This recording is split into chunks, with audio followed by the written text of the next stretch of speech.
Hello all, this is Darshan. నాకు సినిమాలు అంటే చాలా ఇష్టం. సో ఎప్పుడైనా ఏదైనా సినిమా చూసినా అంటే దాని గురించి కొంచెం చిన్నగా మాట్లాడడం, ఏదో కొంచెం మాట్లాడడం నాకు బాగా ఇష్టం.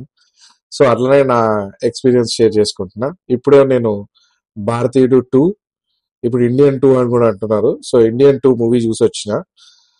సో దాని గురించి ఫ్యూ వర్డ్స్. అసలు శంకర్ మూవీ అంటే చిన్నప్పుడు అంతా కూడా ఏదైనా ఒకే ఒక్కడు, జీన్స్, ఇంకా చాలా మూవీస్ ఉన్నాయి. బాయ్స్ కానీ ఎక్స్ట్రాడినరీ, అవి అసలు వేరే లెవెల్. ఇప్పుడు రాజమౌళి గారు ఎట్లనో ఒకప్పుడు శంకర్ గారు అట్లా మూవీస్ అన్ని కూడా ఎక్స్ట్రాడినరీ నెక్స్ట్ లెవెల్ మూవీస్ అన్నమాట. సో హై ఎక్స్పెక్టేషన్స్ ఉండే నాకు. చాలా ఇయర్స్ తీసుకున్నా అని విన్నా భారతీయుడు టూ మూవీ కూడా. And one of my favourite movie అది. Oke Okkadu, Bharateeyudu are my all time favourite movies. So after a long time Bharateeyudu two వచ్చింది. హై ఎక్స్పెక్టేషన్స్ తోటి ఈరోజు వెళ్ళింది. యాక్చువల్లీ ట్రైలర్ చూసినాకనే నాకు కొంచెం ఏదో తేడా కొట్టింది. ఈరోజు సినిమా చూసిన తర్వాత 100% కన్ఫర్మ్ అయిపోయింది. నాట్ ఎట్ ఆల్, అస్సలు బాగాలేదు. అసలు కొంచెం సేపు కూడా చూడలేకపోయినాం సినిమా అంతా. అసలు కొత్తదనం ఏం లేదు. భారతీయుడు వన్ లో ఏదైతే ఉందో సేమ్ ఒక colour version of that one భారతీయుడు టూ అనిపించింది. కానీ ఇంకా బోరింగ్, ఇంకా అసలు చాలా ఆ మేకప్, అసలు కమల్ హాసన్ గారు ఆ సినిమాలో భారతీయుడు వన్ లో ఎంత బాగుంటారో ఏమో కానీ అసలు భారతీయుడు టూ లో నాకు అసలు ఆ మేకప్, ఆ ప్రాస్థెటిక్స్ అంతా కూడా నాకు ఏమంత లైవ్లీ అనిపించలేదు. ఆల్రెడీ మనం ట్రైలర్ లో చూసినాం, సేమ్ అట్లనే అనిపించింది. మిగతా అందరు యాక్టర్స్ కూడా అంత పెద్ద పెద్ద యాక్టర్స్ ఎవరు లేరు. ఓ, ఉన్నంత వరకు వాళ్ళ ఈ చిన్న క్యారెక్టరైజేషన్స్, అసలు ఎందుకున్నాయి ఆ క్యారెక్టరైజేషన్స్ అనేవే ఎక్కువ ఉన్నాయి. ఓవరాల్ లో యాక్టర్ సిద్ధార్థ్ గారి పర్ఫార్మెన్స్ ఎక్స్ట్రాడినరీ, చాలా చాలా బాగుంది. ఆయనకున్నది ఎంత important role, but he played it very nice. కానీ యాక్చువల్లీ తను అనుకున్న థాట్ ని ఇంకా కరెక్ట్ గా చూపించలేదేమో అనిపించింది సినిమా అంతా.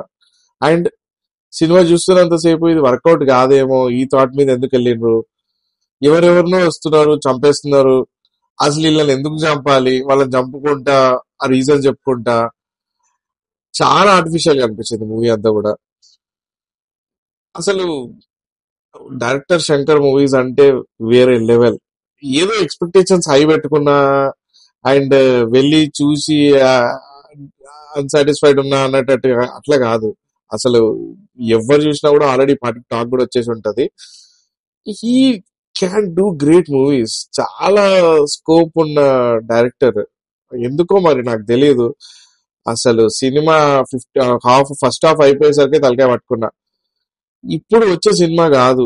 ఆ ఏజ్ లో ఆ ఫైటింగ్స్ గానీ, ఆ సీక్వెన్సెస్ గానీ, అవి ఏవి కూడా అసలు ఏది అరే ఏదో చేసేటట్టు ఉంది న్యాచురల్ గా అనిపించలేదు. చాలా బోరింగ్ గా ఉంది మూవీ. అసలు తలకాయ పట్టుకున్నాం చాలాసేపు. సెకండ్ హాఫ్ కూడా చాలా డ్రాగింగ్. సో అస్సలు first movie I think I felt very bad after watching a movie. అసలు ఎందుకు వెళ్ళినాం రా అన్నట్టుగా అంతంత ఘోరంగా ఉంది. మేబీ మీకు నచ్చొచ్చు కొంతమందికి. కాన్సెప్ట్ బాగానే ఉంది, కానీ తీసే విధానం కూడా సరిగ్గా నచ్చలేదు. ఆ కాన్సెప్ట్ కూడా కొంతమందికి నచ్చకపోవచ్చు. So I don't know, not at all happy with this movie. ఇంకా ఇంకా ఇండియన్ త్రీ ఉంది అని చెప్పి లాస్ట్ లో పెట్టిండు. అప్పటికే అందరు ముఖాలు మాడిపోయి ఉన్నాయి మేము చూసినంత వరకు. అయితే ఎవరు ఏం మాట్లాడకుండా సైలెంట్ గా వెళ్ళిపోతుంది. బట్ హోప్ఫుల్లీ నైస్ మూవీస్ ఇంకా రావాలి. కమల్ హాసన్ లాంటి యాక్టర్ కి ఎంతో స్కోప్ ఉంది, ఎన్నో ఇంకా గ్రేట్ మూవీస్ చేయొచ్చు. So more movies from expecting more movies from Kamal Haasan and Shankar combination in the future. ఇంకా బెటర్ మూవీస్ రావాలి. ఈ అంతా ఓల్డ్ ఏజ్ మూవీస్ తీసిన కాన్సెప్ట్ ని మళ్ళీ తీయడము, అసలు ఏం కొత్తదనం లేకపోవడము, ఆ ఆ ఒక్కటి కూడా నమ్మదగ్గట్టు ఆ సీన్స్ లేకపోవడము, స్క్రీన్ ప్లే వర్స్ట్ ఉండడము, ఏదో తీయాలి అంటే తీసింది అన్నట్టుగానే అనిపించింది. కానీ అన్న ఇయర్స్ ఇదా తీసింది మీరు అనేటట్టుగా మాత్రం ఖచ్చితంగా అనిపించింది. ఇది జస్ట్ నా జెన్యున్ ఒపీనియన్. నాకు తెలిసి చూసిన వాళ్ళకి కూడా ఇట్లానే అనిపించవచ్చు.